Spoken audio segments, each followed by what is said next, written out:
yes. Salam saudara-saudara, salam S4K. Kasih Yesus hari ini telah mengubahkan saya melalui ayat yang luar biasa, yaitu Kolose 3 ayat 23. Apapun juga yang kamu perbuat, perbuatlah dengan segenap hatimu seperti untuk Tuhan dan bukan untuk manusia. Sebagai makhluk sosial, memiliki hubungan yang baik dengan sesama adalah hal yang Tuhan senang. Begitu juga dengan kejadian yang terjadi pada saya. Seringkali saya melakukan hal baik dalam berelasi, memiliki hati yang tulus ketika memberi atau melakukan sesuatu, membuat saya berpikir Tuhan pasti senang dengan perbuatan saya. Melalui ayat ini, Tuhan sedang memberitahu saya bahwa sebagian dari keberadaan saya ada dalam lorong yang gelap, dan Tuhan sedang memanggil saya untuk keluar dari lorong gelap itu.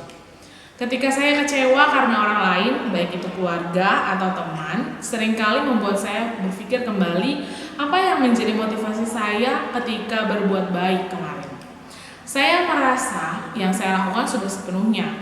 Saya tulus, saya berusaha jujur, bahkan terkadang tidak memikirkan diri sendiri.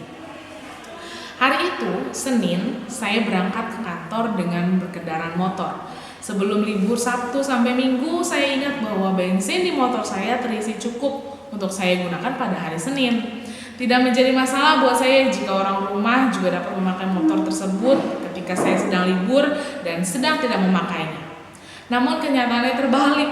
Motor yang sudah disiapkan untuk hari Senin itu mogok dalam perjalanan dan saya harus mendorong. Pagi hari adalah waktu yang singkat untuk saya jika harus mampir SPBU dan mengantri. Minggu malam saya lupa untuk mengecek keadaan motor karena saya tidak pakai sepanjang hari Sabtu sampai Minggu. Sebagai manusia biasa pastinya pikiran sudah tak karuan. Kenapa dibiarin kosong bensinnya? Senin pagi dengan membayangkan macet itu, lalu waktu mundur dari waktu biasanya.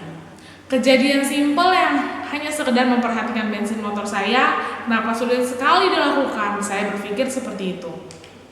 Firman ini menyatakan bahwa Tuhan sedang menaruh keinginan agar saya tidak perlu lagi bersungut-sungut sekalipun yang terjadi tidak sesuai dengan harapan atau planning yang saya buat. Saya tidak lagi marah-marah kepada papa atau adik saya pagi itu. Saya hanya perlu mengingatkan mereka dengan tidak sedikit pun mengharapkan mereka melakukan apa yang saya mau, walau hanya sekedar hal kecil, memperhatikan bensin motor setelah dipakai. Tuhan ingin saya tetap bersyukur dan tidak mengurangi sedikit pun sukacita di hari itu. Puji Tuhan, haleluya, dengan pertolongan Tuhan, saya dimampukan untuk keluar dari kegelapan kepada terangnya yang ajaib. Saya dorong motor itu ke SPBU. Saya kirim foto ke papa dan adik bahwa saya mendorong motor. Namun, saya hanya mengirimkan pesan melalui WA tanpa sedikit pun marah dan bilang, jangan gini lagi dong. Besok-besok biar sekedar isi bensin motor supaya saya sampai di sekolah dengan tepat waktu. Hari itu harus tetap berjalan dengan aktivitas yang banyak. Kejadian saya di pagi hari ketika kecewa dengan imbalan yang saya terima harusnya membuat hari itu berantakan. Saya ingat firman ini, sekedar mengisi bensin motor dapat saya lakukan agar orang rumah dapat menggunakannya. Sekalipun mereka tidak mengisi kembali dan membuat saya mendorong motor, saya menghentikan persungutan saya saat itu saat mendorong motor dan mengingat hal baik, mungkin mereka lupa. Respon kita terhadap panggilan suara Tuhan mengubah hidup kita menjadi hidup penuh syukur. Tuhan Yesus memberkati kita semua. S4K, yes! Saksi yang S1K